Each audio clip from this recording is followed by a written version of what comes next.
Merci d'accueillir sur scène Josué Guering.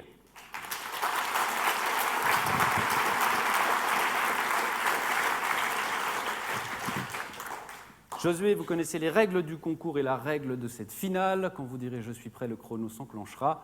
Je me retire et je vous pose la question. Josué Guering, est-ce que vous êtes prêt ? Oui, je suis prêt.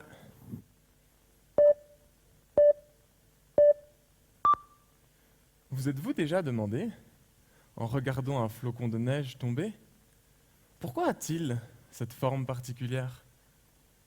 Eh bien, cette question, je me la pose régulièrement dans mon doctorat. En particulier, quand j'étais en Antarctique, j'ai observé ces différents types de flocons. Vous connaissez le dicton qui dit que chaque flocon est unique ? Eh bien, c'est une bonne occasion pour vous montrer pourquoi. Les cristaux de glace grandissent typiquement dans les hauts d'un nuage par déposition de vapeur en différentes formes, en hexagone, en étoile ou en colonne. Cela dépend des conditions de température et d'humidité.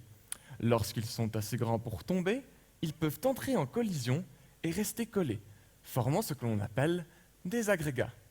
L'agrégation conduit donc à de plus gros flocons qui vont tomber plus vite, augmentant ainsi l'intensité des précipitations.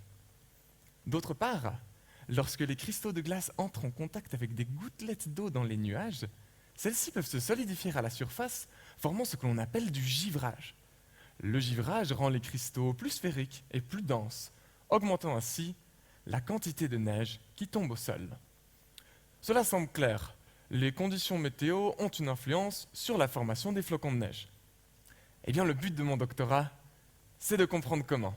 Et pour cela, j'utilise des données que nous avons récoltées dans les Alpes suisses, en Corée durant les Jeux olympiques d'hiver et en Antarctique.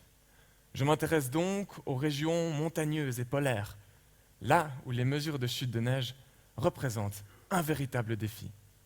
Pour le relever, j'utilise des radars météo qui permettent de mesurer les précipitations dans l'atmosphère à distance, ainsi que des instruments au sol pour observer les flocons de neige individuellement. Cette synergie d'instruments à différentes échelles me permet d'étudier comment les conditions météo régionales influencent ces différents types de processus de formation de la neige à l'intérieur même d'un nuage. Tout comme notre environnement géographique influence nos vies, les conditions météo, elles, influencent le type et la quantité de neige qui tombe au sol. Chaque flocon est unique, car leur chemin de vie dans l'atmosphère est différent. Vous vous demandez, mais en quoi est-ce important ? Eh bien, la compréhension de chacun de ces processus est primordiale pour mieux prévoir les chutes de neige.